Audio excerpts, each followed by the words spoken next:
English कैसे बोलें, इसके लिए सबसे जरूरी यह है कि आप हैं कौन। जी हाँ, मैं आपसे पूछ रहा हूं कि आप कौन हैं। क्या आप वो हैं जिसकी भाषा, जिसकी नेटिव लैंग्वेज, जिसकी मदर टंग, मातृभाषा इंग्लिश है, या आप वो हैं जिसकी मातृभाषा कुछ और है, हिंदी है, संस्कृत है, पंजाबी है, नेपाली है, उर्दू है।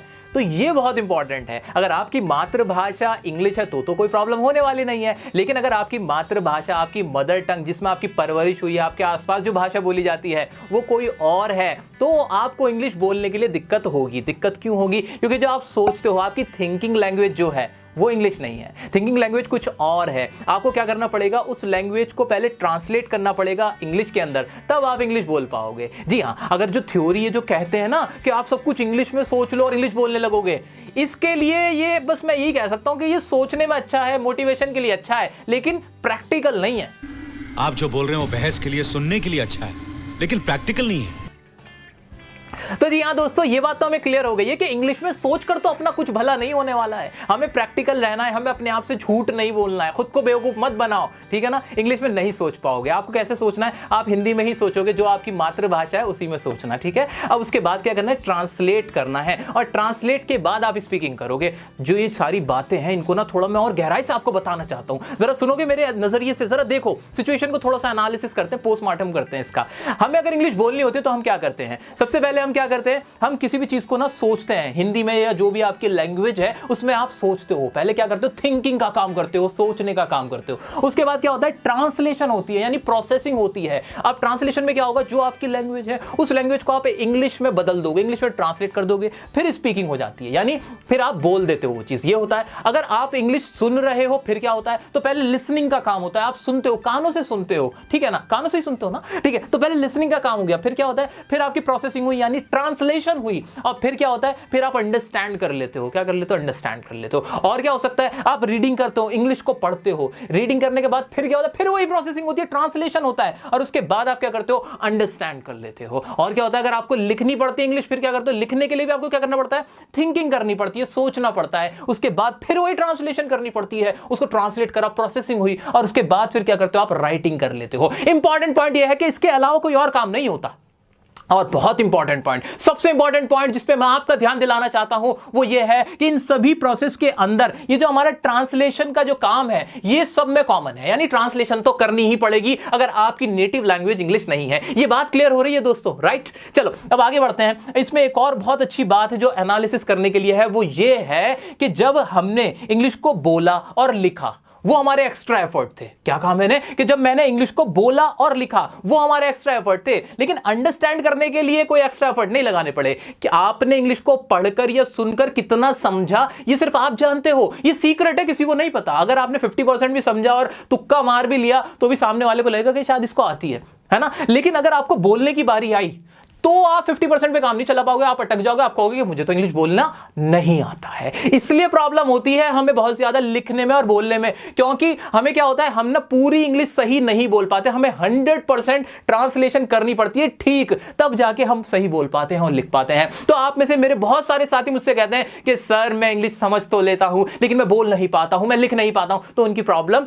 यही है। क्या प्रॉब्लम है? कि आपके एक्स्ट्रा एफर्ट चाहिए होते हैं स्पीकिंग और राइटिंग के लिए, कि आप बिल्कुल 100% करेक्ट समझें, ट्रांसलेट करें, तभी बोल पाएंगे, लिख पाएंगे। चलिए अब आगे बढ़ते हैं। इतना तो क्लियर हो गया कि ट्रांसलेशन हमें करनी पड़ेगी। जितनी फास्ट मेरी ट्रांसलेशन की स्पीड हो जाएगी उतनी अच्छी मैं इंग्लिश बोल पाऊंगा। इतना क्लियर हो गया कि नहीं? बिल्कुल क्लियर है, लॉजिकल है, साइंटिफिक है। इससे ज्यादा साइंटिफिक और क्या होगा? ठीक है। अब एक बात, अभी ट्रांसलेशन की स्पीड बढ़ेगी कैसे और इसका फायदा क्या है? ट्रांसलेशन की स्पीड ऐसे बढ़ेगी कि मैं प्रैक्टिस करूंगा, मैं बहुत अच्छी अच्छी ट्रांसलेशन करूंगा, बार बार ट्रांसलेशन करूंगा। जब मैं रेपिटेशन करूंगा तो मैं ट्रांसलेशन के अंदर मेरी जो स्पीड है वो अपने आप बढ़ जाएगी। स्पीड बढ़ जाएगी तो मेरा सबकॉन्शियस जो माइंड है ना, मेरा ये जो मेरा माइंड है सबकॉन्शियस, वो सोचने में टाइम नहीं लगाएगा। सॉरी और थैंक यू बोलते हुए आप ज्यादा सोचते नहीं हो। आपको किसी ने सिखाया भी नहीं कि थैंक जो एक वर्ड है ये एक वर्ब है कि एडजेक्टिव है, किसी ने नहीं बताया। सॉरी क्या है, सॉरी एडजेक्टिव है कि वर्ब है, किसी ने नहीं समझाया, लेकिन आपको पता है क्यों? आपके सबकॉन्शियस माइंड में बैठा हुआ है। इसी तरह से जब मैं ट्रांसलेशन सेंटेंसेस की बार बार करूंगा, प्रैक्टिस करूंगा, रेपिटेशन करूंगा, तो मेरी स्पीड बढ़ जाएगी,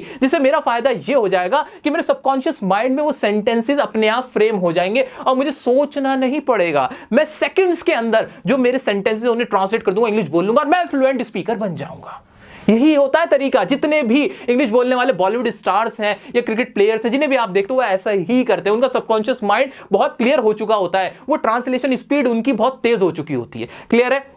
चलो अभी ट्रांसलेशन करनी कैसे है इसके बारे में मैं आपसे बात करता हूं। आओ चलो देखते हैं, बड़े ध्यान से देखते हैं। कम ऑन, चलो अब क्या करें, ट्रांसलेशन करनी है। ट्रांसलेशन से पहले हम ये देखते हैं कि जितने भी हम सेंटेंसेस बोलते हैं, जितने भी हम हिंदी में बोल रहे हैं, चाहे हम हमारी मराठी में बोल रहे हैं, गुजराती में बोल रहे हैं, पंजाबी में बोल रहे हैं, जितने भी हम सेंटेंसेस बोलते हैं वो दो ही तरह के बोलते हैं। कौन कौन से? एक तो वो होते हैं जो काम वाले होते हैं। काम वाले कौन से? खाने का काम, पीने का काम, हंसने का काम, रोने का काम, बोलने का काम, ये वाले काम।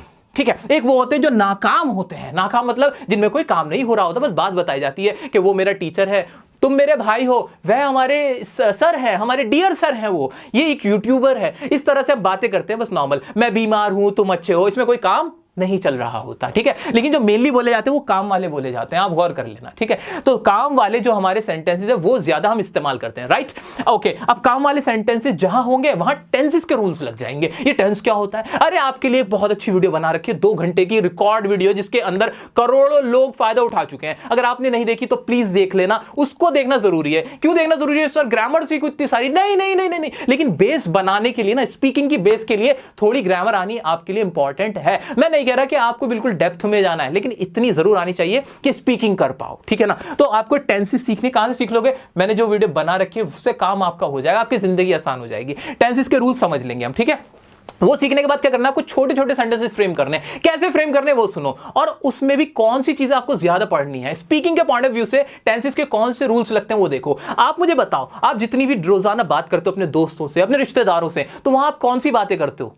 गौर करो, आप वही बातें करते हो जो घट चुकी होती हैं, जो पास्ट की होती हैं, कि आपने क्या किया था, आपके साथ क्या हुआ था, आप जो इवेंट्स आपकी लाइफ में घट रहे होते हैं उनके बारे में बातें करते हो कि नहीं? बिल्कुल सर, ऐसे ही करते हैं, यानी पास्ट टेंस में बातें होंगी। तो मैंने आपसे यह कहा है कि आपको फोकस किस पे करना है? पास्ट टेंस पे फोकस कर लेना है ना, कि पास्ट टेंस कैसे बनाया जाता है, पास्ट टेंस का बनाने का तरीका क्या है, उस पे फोकस कर लेना है। और कौन सी बातें होती है? प्रेजेंट टेंस की बात होती है, प्रेजेंट इंडेफिनिट की मेनली बातें होती है। उसमें क्या होता है, हम अपने बारे में बताते हैं जब हम पहली बार किसी से मिल रहे होते हैं, कि मैं क्या करता हूं, क्या नहीं करता, मेरा रूटीन क्या है, क्या मैं पसंद करता हूं, क्या नहीं मैं पसंद करता हूं, वो बातें हम करते हैं किसमें? प्रेजेंट इंडेफिनिट टेंस के अंदर। तो प्रेजेंट टेंस की, प्रेजेंट इंडेफिनिट टेंस की मेनली आपको नॉलेज लेनी है, उस पे कमांड हासिल करनी है, और पास्ट टेंस आपको आना चाहिए। इतना तो जरूर करना, इस पे बहुत फोकस कर लेना। अब इसको बनाने का तरीका बता देता हूं, बहुत आसान, बहुत आसान। क्या करना है आपको? कोई भी आप सेंटेंस दिमाग में सोच रहे हो, कोई भी सेंटेंस आप अपनी लैंग्वेज में, थिंकिंग लैंग्वेज जो भी उसमें सोच रहे हो, आपने उसको सबसे पहले ना उसका सब्जेक्ट देखना है। क्या देखना है? सब्जेक्ट देख लेना, कि सब्जेक्ट क्या है उसका। आप सब्जेक्ट जब एक बार देख लेते हो ना, तो आपको क्लियर हो जाता है आगे का सेंटेंस बनाना क्या। जल्दी से सोचो, सब्जेक्ट को पकड़ लो। अब बनाना कैसे है सेंटेंस, बनाने की बात देखते हैं। बनाने का बहुत सिंपल सा फंडा है। सबसे पहले सब्जेक्ट ही रखा जाता है, मेनली सब्जेक्ट रखा जाता है अफर्मेटिव सेंटेंसेस के अंदर। तो सब्जेक्ट को रखा, और उसके बाद पास्ट टेंस जो है, पास्ट में वर्ब की सेकंड फॉर्म आती है अफर्मेटिव्स के अंदर। तो वर्ब क्या है? अभी वर्ब क्या? काम, काम की इंग्लिश। अब वर्ब की फॉर्म्स का इस्तेमाल बहुत होता है, पास्ट टेंस से सेकंड फॉर्म लगनी होती है। ठीक है। पास्ट टेंस जो हमारा होता है इंडेफिनिट वाला, उसमें सेकंड फॉर्म लगती है। अब जितनी ये फॉर्म्स होती हैं, ये होती क्या? ये वर्ब क्या होती है? पबजी खेलते हो, पबजी के अंदर जो आप वेपन्स लिए होते हो, जितने वेपन्स आपके पास होते हो उतने आप पावरफुल होते हो। ऐसे ये वो वेपन्स ही है। ये पबजी की दुनिया है जो हमारी इंग्लिश स्पीकिंग की दुनिया है, उसके अंदर ये वेपन्स ही आपके काम आने। तो आपको वर्ब की फॉर्म्स आनी चाहिए। आपको ज्यादा से ज्यादा वर्ब की फॉर्म्स पे काम करना है, उन्हें सीखना, उसे याद कर लेना है। कर लोगे यार? जो डेली रूटीन में आप बोलते हो वर्ब्स, उनको पहले करो। कम से कम 50-60 ऐसी वर्ब की फॉर्म पक्की कर लो जो आप डेली लाइफ में बोलते हो। खाना पीना, हंसना जागना, ये वाली। ठीक है, क्लियर है? ओके, चलो इतना हमने कर लिया। तो सब्जेक्ट रखा, वर्ब लगाई और सेंटेंस बना दिए। छोटे छोटे सेंटेंसेस से हमें स्टार्ट करना है। अभी भी आप स्टार्ट कर सकते हो। मैं इंग्लिश नहीं जानते क्या? मैं जो भी काम करता हूं, जैसे मैं जाने का काम करता हूं, आई गो। मैं काम करता हूं, आई वर्क। मैं खेलता हूं, आई प्ले। इस तरह से आपको छोटे छोटे सेंटेंसेस को बड़ा बनाना है। बड़ा कैसे बनाना है वो बताता हूं। मान लीजिए हमारे सामने एक सेंटेंस है हमारा, अपूर्वा इंग्लिश बोलती है। ये हमारा हिंदी का सेंटेंस था। इसमें काम क्या हो रहा था? बोलने का हो रहा था। क्या बोलना है? इंग्लिश बोलना। सब्जेक्ट क्या है मेरा? अपूर्वा। अपूर्वा बोल दूंगा, मुंह से एकदम से आवाज आएगी अपूर्वा। ठीक है ना? अपूर्वा बोल दिया। अब क्या वर्ब लगानी? वर्ब क्या? इसके अंदर बोलना। बोलने की इंग्लिश क्या होगी? स्पीक होगी। ये प्रेजेंट इंडेफिनिट टेंस था, इसलिए इसके साथ ऐसी एस जुड़ जाएगा, क्योंकि थर्ड पर्सन है, सिंगुलर है। ये रूल है, मैंने टेंस में बहुत अच्छे से आपको पढ़ाया हुआ है। ठीक है।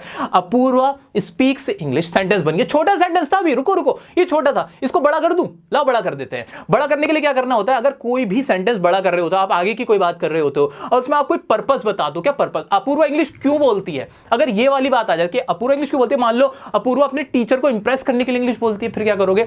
तो अपूर्वा अपने टीचर को इंप्रेस करने के लिए इंग्लिश बोलती है। इतना तो हमारा बन चुका है कि अपूर्वा इंग्लिश बोलती है, अपूर्वा स्पीक्स इंग्लिश। लेकिन इसमें बताना है कि टीचर को इंप्रेस करने के लिए, तो आगे टू लगा के वर्ब लगा देनी है।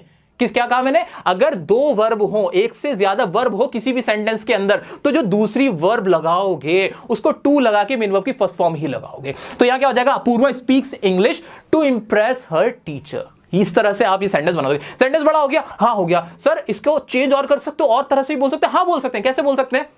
मान लीजिए मुझे बोलना है अपूर्वा इंग्लिश बोल सकती है। अब ये सकना क्या आ गया? Sir modal verb. Modal verb का भी बहुत अच्छा इस्तेमाल होता है। मॉडल वर्ब क्या होते हैं? मूड को बताते हैं, आपकी एबिलिटी को बताते हैं, आपके डिटर्मिनेशन को बताते हैं, परमिशन को बताते हैं। इस तरह की चीजें होती है मॉडल वर्ब वाली। ये स्पोकन इंग्लिश में बहुत इस्तेमाल होते हैं, इसलिए इनकी भी जो यूजेज है वो आपको देख लेना। वीडियो बना रखी है, 2 पार्ट्स में बना रखी है। मॉडल्स बाय डियर सर ऐसे लिख के सर्च कर लेना। आपने एक ये कर लिया ना तो बहुत क्लियर हो जाएगा आपको, ठीक है ना? तो मॉडल्स देख लोगे। अब यहां पे बताता हूं कि कैसे इसको ही चेंज कर सकते हो।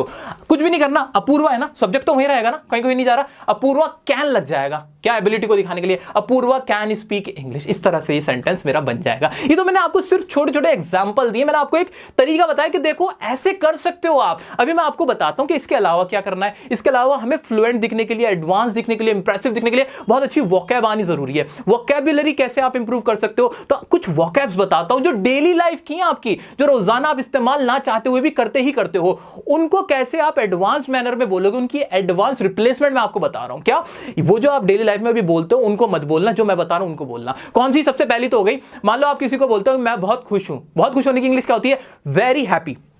यही होती है वेरी हैप्पी। वेरी हैप्पी मत बोलना, आप क्या बोल सकते हो? डिलाइटेड। क्या बोलोगे? डिलाइटेड बोलो, आप बोलो ग्लैड बोलो, आप बोलो प्लीज्ड। डिलाइटेड, ग्लैड, प्लीज, ये वर्ड आप इस्तेमाल कर सकते हो किसकी जगह? वेरी हैप्पी की जगह। हर बार एक वर्ड मत बोलना। क्या टिप्स सुना हमने? हर बार एक वर्ड मत बोलना। कोई आपसे पूछे are you happy, how are you, आप बोलो आई एम ग्लैड, मैं खुश हूं।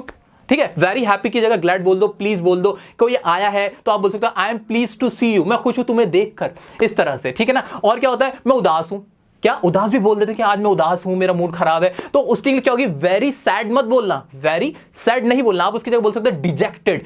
क्या बोलोगे? डिजेक्टेड। या क्या बोल सकते हो आप बोल सकते हो डिप्रेस्ड हूं मैं, या मेलनकॉली। मेलनकॉली एक वर्ड होता है जिसका मतलब होता है उदासी में, कि मैं बहुत ज्यादा नीरस अवस्था में हूं, तो आई एम इन मेलनकॉली। इस तरह से आप इस्तेमाल कर सकते हो, ठीक है? अब क्या हो गया? बहुत खूबसूरत, वेरी ब्यूटीफुल। हर बार ऐसे मत बोलो बहुत खूबसूरत है। कोई लड़का देखा, कोई लड़की देखी, बहुत कोई एक्ट्रेस देखी, बोला ये बहुत खूबसूरत, शी इज वेरी ब्यूटीफुल। ऐसे नहीं बोलने का, ठीक है ना? आपको क्या बोलना है? आपको वेरी ब्यूटीफुल की जगह आप स्टनिंग वर्ड यूज कर सकते हो। क्या वर्ड यूज कर सकते हो? स्टनिंग। स्टनिंग। गॉर्जियस, गॉर्जियस बहुत अच्छा वर्ड है। मार्वलस आप एक वर्ड यूज कर सकते हो।